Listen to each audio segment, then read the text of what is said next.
Ini dulu itu kami kerjasama dengan PT Arah ya. Di sini disampaikan telah berlakunya Peraturan Menteri Lingkungan Hidup tahun 2020 mengenai implementasi aplikasi Siraja Limbah mulai tanggal 1 Agustus 2020. Maka kewajiban bagi semua pengelola seperti penghasil, pengangkut, pengumpul, pengolah, dan pemanfaat untuk mematuhi dan melaksanakan ketentuan di atas menggunakan manifest elektronik. Nah, oleh karena itu kita diharapkan juga membuat akun Siraja ya, Siraja Limbah.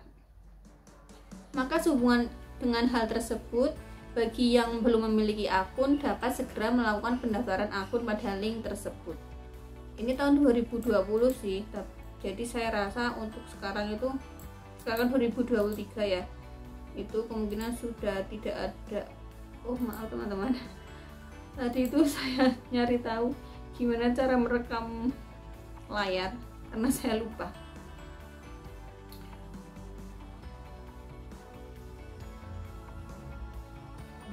Lama gini aja nggak apa-apa ya, kita masukkan ke new window aja.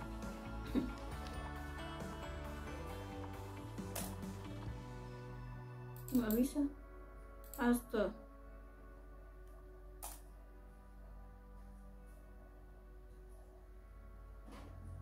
Ini yang saya dapat dari tahun 2020. Oh sebentar, pendaftaran Vestronic, bahwa pengangkut wajib melakukan pendaftaran untuk dapat mengakses Vestronic.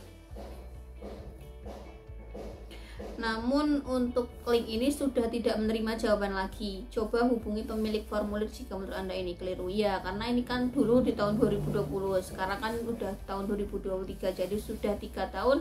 Saya rasa kementerian juga sudah membuat link yang baru ya untuk pendaftaran, atau mungkin ada kebijakan yang lain lagi. Kita coba kembali ke PDF-nya. Jadi dulu itu kami diminta mengisi formulir pendaftaran online, kemudian juga diwajibkan untuk mengirimkan dokumen soft copy berupa form pendaftaran Vestronic. Oh ya, kami dulu itu ada mendapatkan formulir pendaftaran Vestronic seperti ini.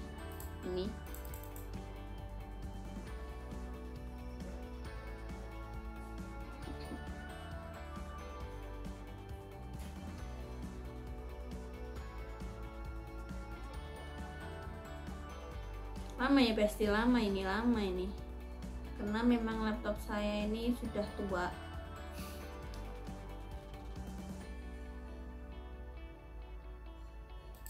Itulah ya, itu untuk form pendaftarannya. Kemudian juga ada diminta untuk mengirimkan akta pendirian, izin operasional, SIP, atau surat organisasi tenaga kerja. Kalau dulu kami itu mengirimkan soft copy berupa surat izin operasional, saya ingat banget. Kemudian fotokopi KTP direktur atau pimpinan, jadi fotokopi KTP kepala puskesmas kalian. Terus surat kuasa apabila pelaporan akan diserahkan kepada admin tertentu. Kalau saya sepertinya nggak perlu surat kuasa waktu itu. Kemudian fotokopi KTP admin Vestronic, itu fotokopi saya waktu itu.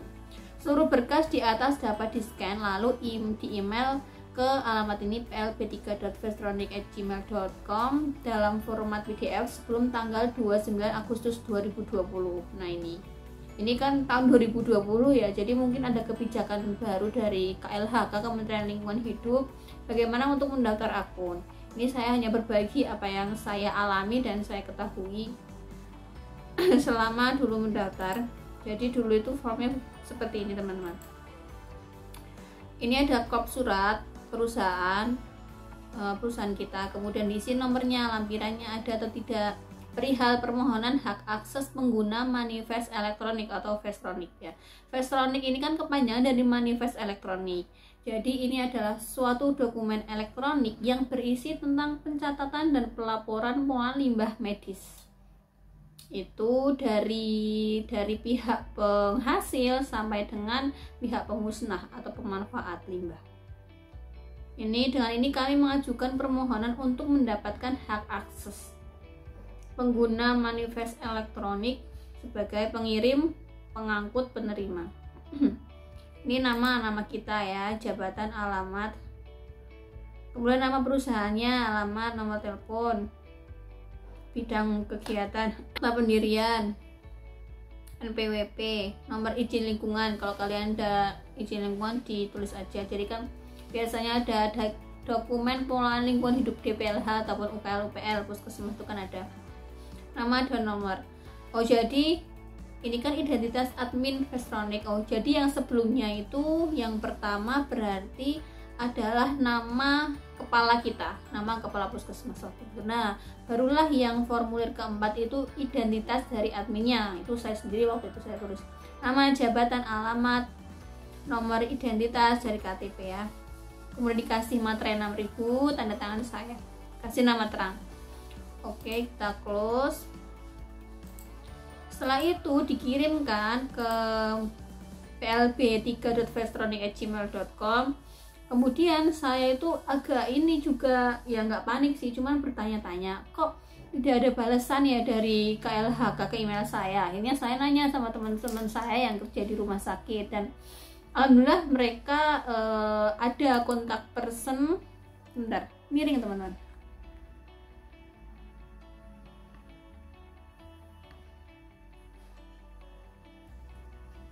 Mereka tuh ada kontak person dengan KLHK. Jadi saya dikasih nomor WA-nya dan saya hubungi. Akhirnya alhamdulillah saya dapat username dan password untuk login ke akun Siraja. Itu. Jadi kita sekarang mencoba masuk ke akun Siraja. Ketik aja sebentar ya, Siraja. Nah, ini ada Siraja login. Laptop saya ini Masya Allah sekali, alhamdulillah.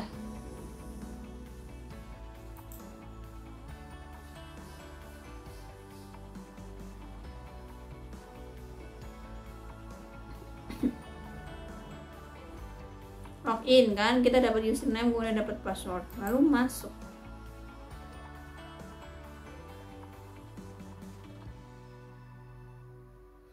Nih, di PLB3 kita ada pemberitahuan ya, notification. Tutup aja karena ini saya rasa yang terpenting adalah ini info penertiban akun. Jadi diharapkan sebelum tanggal 15 Februari 2023 kita diharap melakukan pencetakan tanda terima elektronik atau TTE. Nanti saya kasih tahu ya, di dalam sini tuh ada yang namanya menu TTE. Tutup aja. Nah, ini ada beberapa menu, ada dashboard, profil perusahaan, limbah B3, limbah non B3, tanda terima elektronik, upload, kemudian pengaturan. Ini kita lihat di dashboard, isinya itu ada rekapitulasi data limbah B3 berdasarkan sumber internal, sumber eksternal. Kemudian apalagi? Ini yang non B3. Dari proses produksi, sumber di luar proses produksi, kemudian berdasarkan sumber juga. Kita coba aja, kan saya udah nih mengirim limbah B3 di tahun 2022 lah ya, katakan 2022, coba ya, bulan Desember yang akhir tahun aja. Lalu kita klik searching. Nah jadi di sini itu ditampilkan data rekapitulasi limbah B3. Jadi di tahun 2022 akhir tahun itu kami menghasilkan limbah B3 itu 5,4 kilo. Ini tuh satuannya ton teman-teman. Jadi ini makanya di sini ditampilkan 0,0054. Dibuat kilo ya 5,4 kilo. Memang sedikit sih karena kami kan rawat jalan. Itu di dashboard. Setelah itu kita coba klik pada profil perusahaan. Nah, di profil perusahaan sendiri itu ada beberapa menu, ada informasi umum, informasi tambahan, proses produksi dan neraca, kantor pusat, logo, dan profil simple. Untuk mengisi ini itu saya waktu itu minta arahan dari pihak ketiga kami dalam kerjasama limbah B3 ya. Jadi waktu itu kami dikirimin ini kayak panduannya gitu. Ini kan ada manual pengisian profil perusahaan, bagaimana ngisi perizinan. Kita coba lihat di sini aja. Ini hampir sama kok dengan ini. Ini kan sama. Misal nama perusahaannya adalah Masukan Puskesmas Polokarto. Kemudian sektor industrinya adalah prasarana. Kan ya, tadi di sini ya. Kalau di sini itu sektor industrinya kan ada berbagai macam ya. Kita pilih yang prasarana. Kemudian jenis industrinya adalah utility. Jujur ya teman-teman, saya ini agak belum tahu, sebenarnya belum paham. Kenapa kita pilih ini? Apa artinya? Apa maksudnya itu saya belum paham. Tapi saya mengikuti apa yang diarahkan oleh pihak ketiga ini. Badan hukum, pilih di badan hukum lainnya. Kemudian status keikutsertaan proper itu non proper. Ini diambil dari simple waktu itu. Jadi di sini ada keterangan nih, kenapa kok non proper. Untuk status keikutsertaan proper atau program penilaian kinerja pengelolaan lingkungan suatu perusahaan yang memerlukan indikator yang terukur. Jika pelanggan tidak tahu apa itu proper, silahkan diisikan non proper. Karena kami tidak tahu apa itu proper, ya udah pilih aja non proper. Untuk penilaian kerja, silakan dipilih pemantauan tidak langsung apabila dari Fasiankes pelanggan tidak pernah diaudit secara langsung oleh DLH atau belum pernah melapor kegiatan ke masing-masing DLH.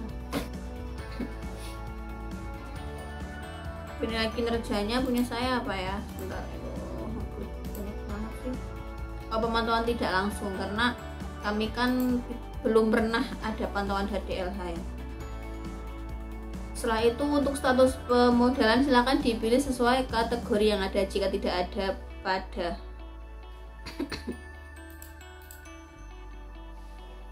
status permodalannya BUMD. Kemudian nomor NIP, karena kami belum punya nomor NIP ya udah dikosongin dulu aja. Lokasi kegiatannya ini di mana kan? Nanti kalian isi titik koordinatnya juga. Jujur kalau titik koordinat punya kami pun belum lengkap. Jadi kita skip aja. Setelah itu setelah profil perusahaan ada juga informasi tambahan. Berisi tahun beroperasi perusahaan, luas area, kemudian jenis produknya apa, rawat jalan kan, lalu jenis dokumen lingkungan. Kalian isi lengkap lah. Kemudian proses produksi dan neraca. Nah, ini kami isi uraian singkat proses produksi atau kegiatan fasilitas pelayanan kesehatan terpadu. Di sini kalau nggak salah ada pilihannya deh. Saya udah pernah baca soalnya. Nah, kalau klinik itu ditulisnya fasilitas pelayanan kesehatan. Kalau puskesmas, Fasiankes terpadu. Kalau rumah sakit umum daerah itu Fasiankes terpadu juga. Upload diagram alir produksi jika ada. Pusat atau perwakilan, jika kalian ada cabang, kantor cabang ya bisa diisi. Kami kan nggak ada. Logo. Nah, ini upload logo perusahaan atau semacam foto profil lah ya. Ini kalau kami itu foto profilnya kan ini nih, logo puskesmas.